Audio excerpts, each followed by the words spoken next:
So today I'm honored to introduce to you the recipient of the 2019 Ruth Patrick Award, Dr. Jennifer Tank, who's Gallup Professor of Biological Sciences at the University of Notre Dame.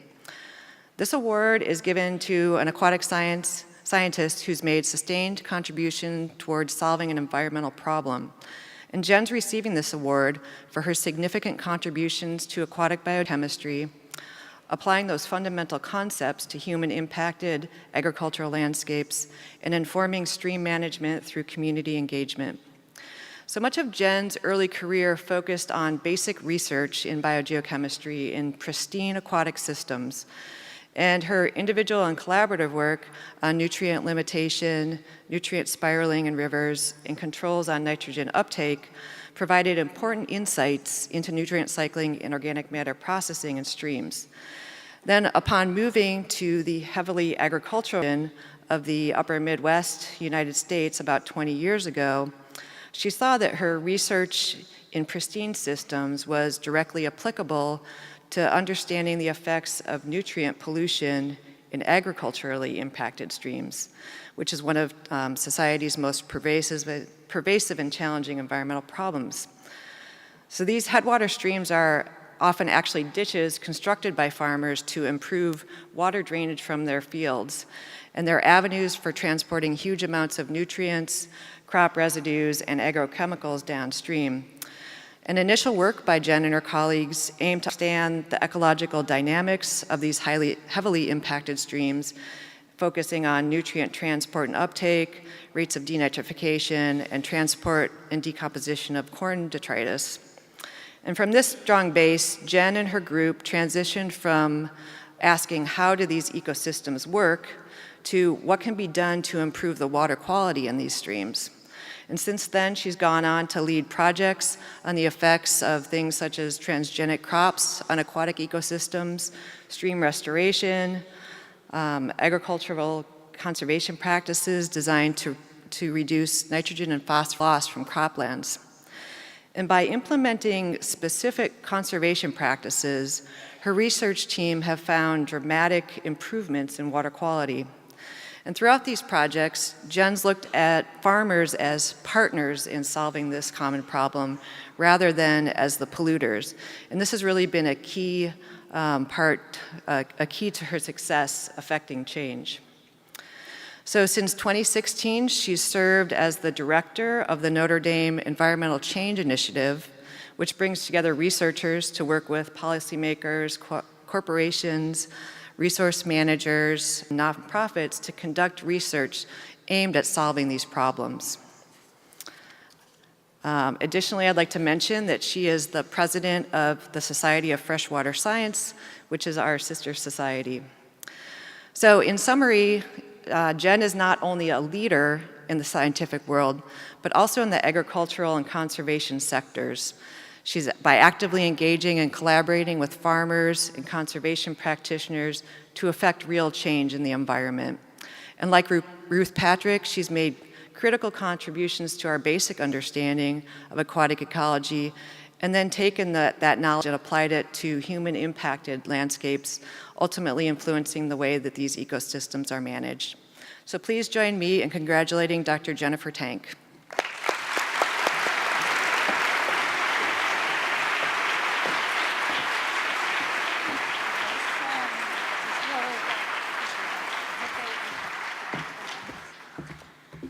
Wow, that is an amazing. I've got Ruth up here with me to keep me from being nervous. Thank you so much for what is an incredible sort of lifetime, it's a lifetime award. I'm gonna start my timer here. If I can remember my password in front of however many people this is, which is kind of crazy.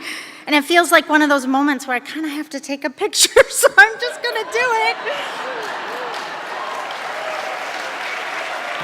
You don't get that opportunity very often. Okay, now to my timer, so I'll stay on track here.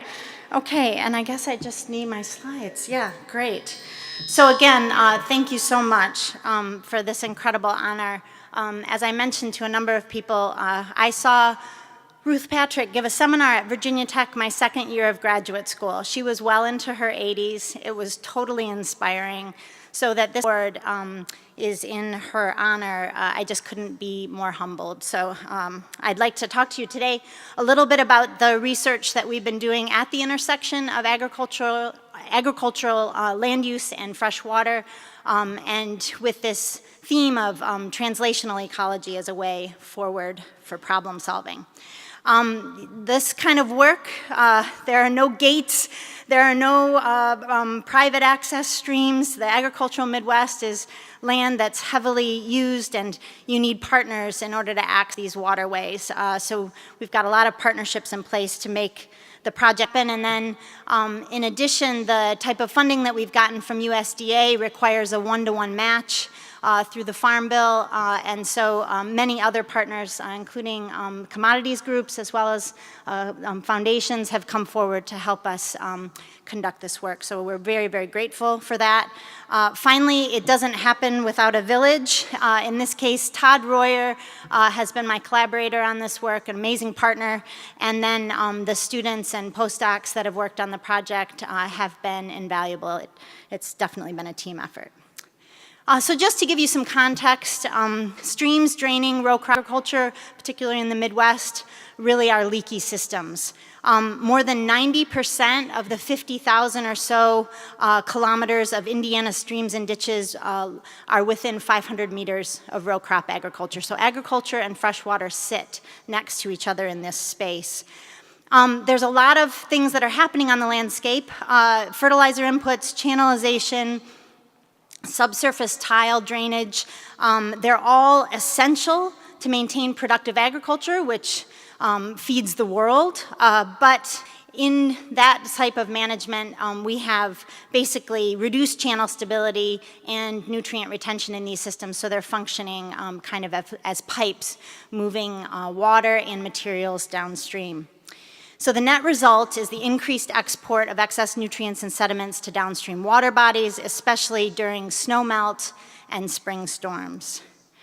And we know that the very high profile sort of canaries in our coal mine, if you will, have been the Gulf of Mexico, the recurring hypoxic zone that happens every year. 2017 was a record year for the Gulf hypoxic zone, but every year it forms. It's funny, when it's not a record-breaking year, it doesn't get as much news on sort of in the mass media, but Western Lake Erie Basin, for the upper Midwest, the Toledo water crisis in 2014 really put Western Lake Erie Basin on the map for Midwestern farmers. And I actually had the opportunity to go out on Western Lake Erie Basin in 2015 on a fishing charter boat that wasn't doing any charters. And we went out 2 hours into the bay towards where Toledo gets its water supply, and 2 hours I never saw anything but that pea green soup, which was an incredible biological response to excess nutrients coming off the agricultural landscape. Excess nutrients fuel algal blooms, algae die and decompose, and that's when we get that water column hypoxia. In these systems that have a winter, peak runoff often occurs during spring snowmelt and storms that happen in spring. And so these are critical periods for us. And in fact, research has shown that in Western Lake Erie Basin, it's in Western Lake Erie, it's mainly phosphorus-driven. Dissolved phosphorus delivery in spring, the size of the algal bloom in Western Lake Erie. And what's really interesting is tomorrow, the city of Toledo, so it does stay in the news, it is on the forefront of people's minds. They're voting in the city of Toledo whether Lake Erie should get legal rights like a person in terms of health, wellness, functional ecosystem. It's probably, what I've read about it is it's probably legislative overreach in the sense that it probably won't pass, but the point is, it's attention-getting, it's a critical issue, and it's on people's minds, including all those farmers.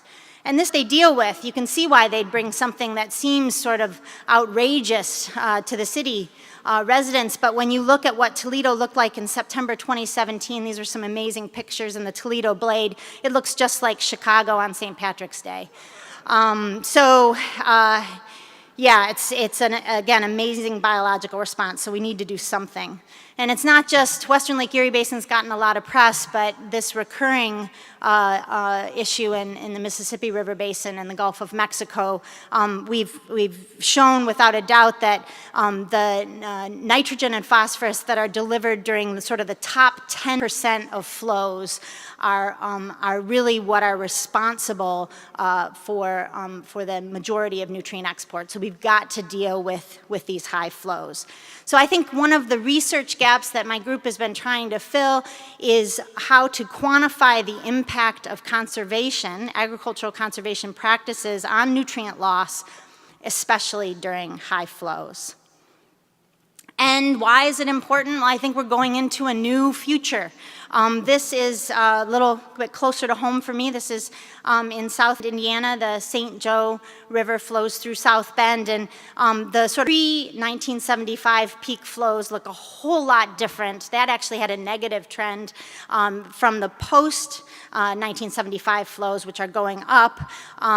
Now, February 2018 sort of blew the records out of the water, no pun intended, 2,500-year flood, and we had flooding for months in the, there's a state of emergency, and the city suffered greatly from that. And the Indiana Climate Change Impacts Assessment, of which a number of faculty at Notre Dame have been involved, projects that there will be a 45% increase in 100-year flow events by the 2080s. So we're just going to see a different regime in terms of the impacts of extreme events. So the challenge really is to find watershed-scale conservation practices that reduce nutrient loss during high flows. So I need to give you the context of the systems that we're dealing with in my part of the agricultural Midwest. There's no point in having the conversation about, say, for example, restoring the Great Black Swamp, or getting rid of agriculture in the Midwest. It's not a conversation starter, and it's not a partnership builder. So this is the exact slide I present to the farmers or the resource managers when I talk to them. The goal is to maintain productive agriculture and, with a big underline under the and, prevent nutrient runoff to adjacent waterways. Can those two things happen side by side? So the work that we're doing in order to sort of address the farmers' concerns is how does a watershed-scale conservation practice like the planting of winter cover crops improve soil health? What we want to know is then, does that decrease nutrient loss via those subsurface tile drains? And finally, can we document improvements in water quality? So I'm going to tell you a tale of two watersheds today.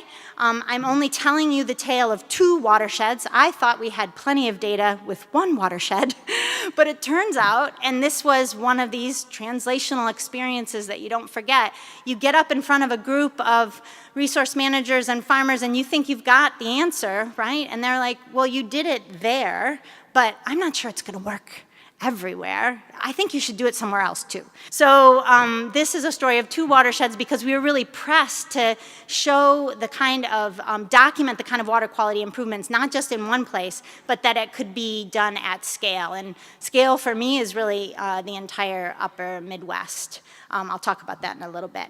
So we started working in the Chateau Ditch watershed. It's about 67% covered in cover crops, winter cover crops of the croppable acres, the 1,300-acre watershed. It's a watershed that has mucky to loam to sandy soils. That's important in contrast to the second watershed we're working in. The nutrient inputs in terms of fertilizer happen in spring with a little top off in early summer after the cash crop starts growing. In contrast, we moved a little west a few years later, engaging in Kirkpatrick Ditch watershed. It's a little different. Instead of farmers that were landowners, this is a setting where farmers are renters. The landowners are usually remote. That changed the context for the research and added some variation. It's a little bit bigger, almost twice the size. It's also got some history of conservation tillage, so they were thinking about conservation but not cover crops. We were able to move from 0%-ish cover crops to 25% of croppable acres. The soils are a little different. They're mollisols with a silty clay loam texture. That clay is important. And again, quite similar practices in terms of inputs of fertilizer, but they also apply manure in the fall as a soil amendment. It's a carbon amendment. They don't consider it a nutrient amendment. So that's interesting. So that sets the stage. So today I'm going to show you the contrasting results from the one watershed, the Chateau Ditch, where we have 67% coverage, versus Kirkpatrick, where we have 25%. And those may sound like, oh, I don't know, not that impressive numbers. Both watersheds are 85% row crop agriculture, so it's pretty much all ag.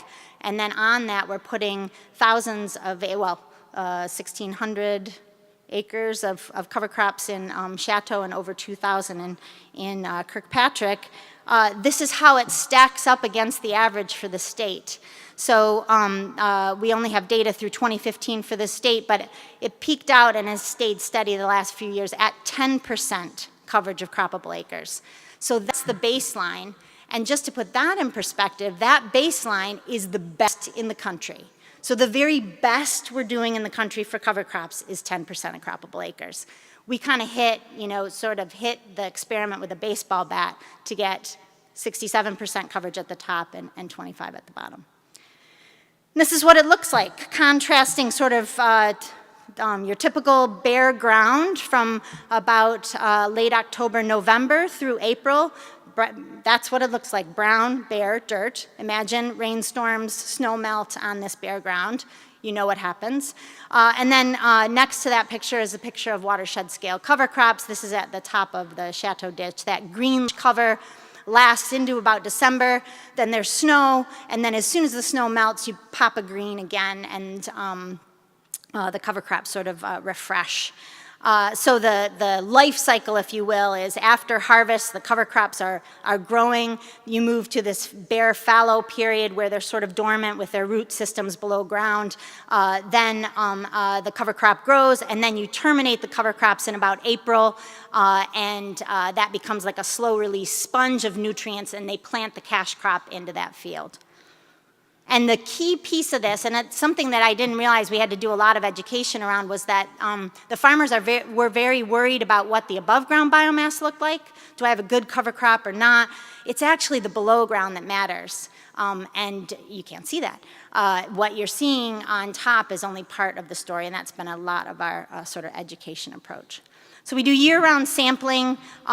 Soils we sample twice a year in fall and in spring in comparing cover crop versus no cover crop fields. I'm not a soil biogeochemist, but I became one because that is what the farmers needed from us in order to, sort of grow and strengthen that partnership. They really wanted to know what was happening with their soils in response to cover crops, so we started sampling there.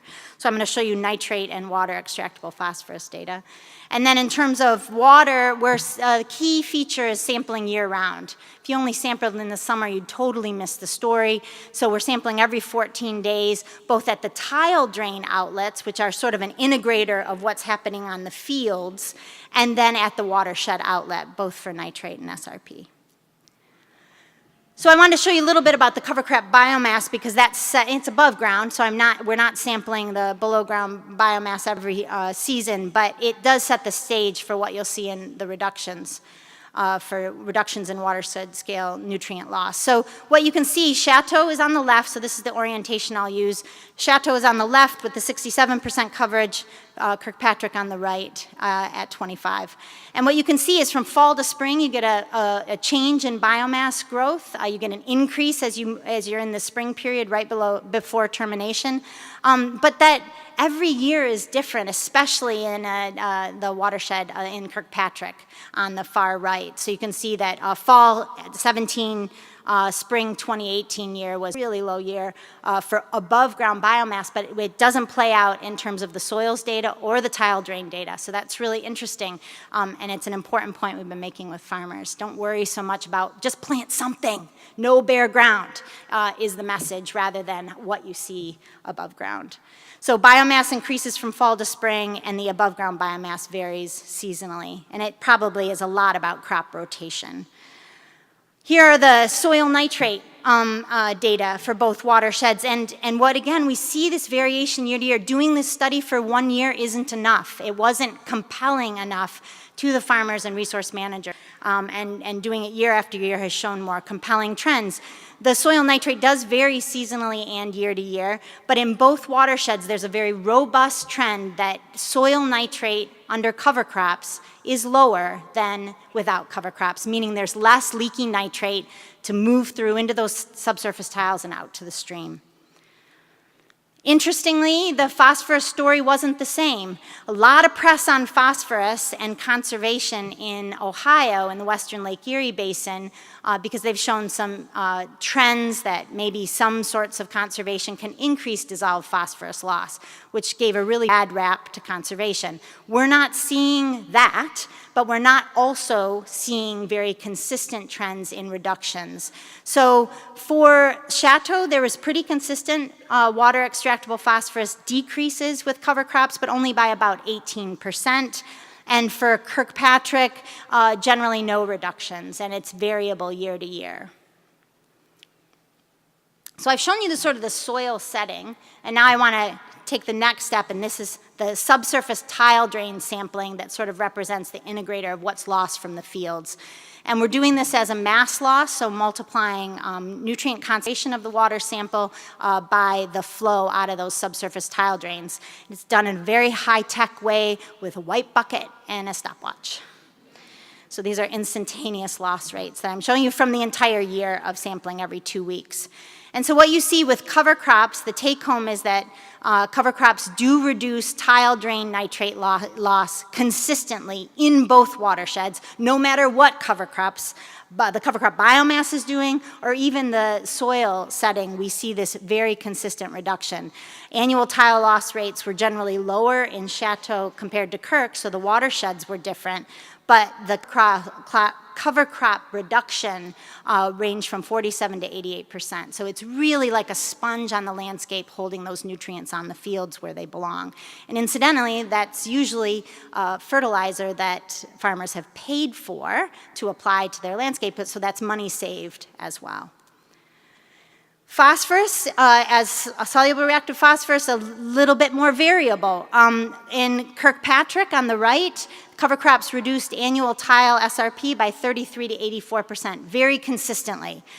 In Chateau, 1 year was a reduction, the next 2 were an increase. It may be to do with very wet spring flows in water year 17 and 18 in the Chateau. It could also have to do with key parameters like aluminum and iron in those different soil types that are found in Chateau versus Kirk. One is a source, the other is a sink, and that's an important environmental context for the farmers to understand as they're planting cover crops.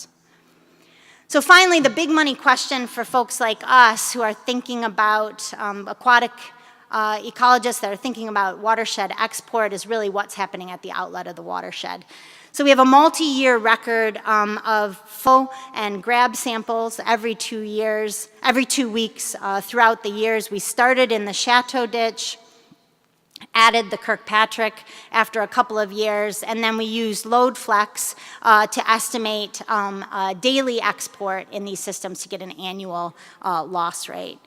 And so what I want to show you is the cumulative curves of how nitrate's accumulating through days of the water year in both of these watersheds. And what you'll see is that the 2 watersheds are different in terms of their annual export. Kirkpatrick exceeds Chateau per unit, per yield, so kilograms per hectare. The other thing I want to show you is that the years vary. The water years are very different. And again, this multi-year study is really critical in that context. Both of them, though, are just generally leaky of nitrate. It's just a steady rise up that hill to the top to the end of the water year. But that February 2018 storm that I mentioned, I've got it marked there, represented between 14 and 28% of the loss in just one day. So more than a quarter of the nitrate that was lost from the watershed was lost in one day.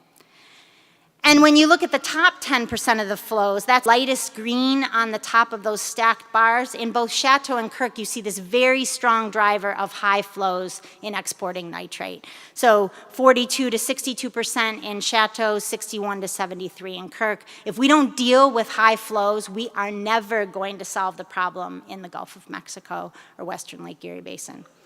To contrast this with the watershed SRP loss, you see a totally different pattern. It's really these big jumps that happen with the biggest storms. In this case, Chateau is exporting more than Kirkpatrick. Again, I think it's because those soils are a source of legacy phosphorus. But it's pulsed, so the pattern looks different, and it's probably due to overland flow that happens with the highest storms.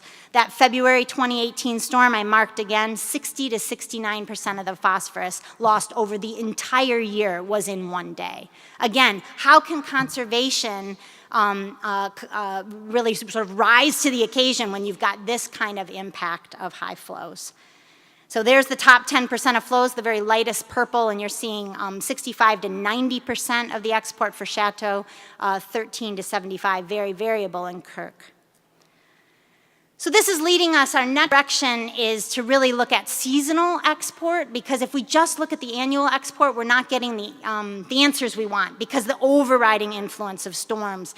When we look at just the spring flows from April to June, over the years that we've been in the Chateau, we see about a 30% decrease. And these are the types of reductions that the federal government is calling for us to execute in the Midwest in order to solve the type of problems we see in the Gulf of Mexico or Western Lake Erie Basin. So I think we're on the right track, and the next step is to move forward with seasonal analysis in both watersheds. So if I could just summarize kind of where we've been, we're moving from bare soil from fall to spring to this new regime of winter cover crops. We see, in terms of soil health, a 65% reduction in leaky soil nitrate, 18% reduction in leaky soil phosphorus, but that was only in Chateau. For tile drains, 47 to 88% reduction in tile nitrate, 33 to 80% reduction in tile phosphorus loss in Kirk, but again, variable in Chateau. So the environmental context of the watershed does matter. And finally, the sort of big money question is watershed export. We really see the role of storm driving nutrient loss, but cover crops in spring can reduce those exports by about 30%. But these reductions are watershed specific, so monitoring, just calling it good with a model is probably not gonna work. We really do need to monitor these systems in order to document conservation success.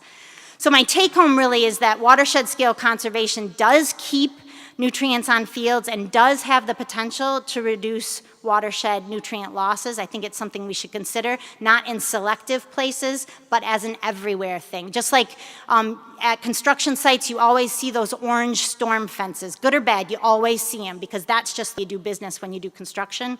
What we need to do is never, ever see bare ground in the Midwest during winter. So if I had some take-homes, I think cover crops can be used to buffer the impacts of increased storm frequency and intensity that are predicted for agricultural regions like the Midwest. I think in terms of a translational approach, adding the term resilience to the management conversations that we're having is gonna really resonate with farmers and managers. They've been thinking a lot about soil health for the past 10 years, but resilience is going to come more and more into the conversation, and I think we can show that we have something to contribute there. And that could pave the way for adoption of cover crops at scale. And when I mean scale, I mean every square inch of bare ground. And that was me standing in front of a very big tractor at a meeting with some farmers. I get to go to some nice places. Finally, I just wanted to speak a little bit about translational ecology. This has been an amazing literally transformation for my graduate students and postdocs that work on my lab. The idea of presenting preliminary data to farmers, to landowners, to managers, that's scary. That was scary for me, it's scary for them, but we need to get used to it, because waiting 4 years until a dissertation is done to publish the research is too long for farmers. Trust them, show them the data, talk about it, iterate. It may change the direction you go next. We're suddenly sampling soils, and it's all because of the farmers we presented our data to.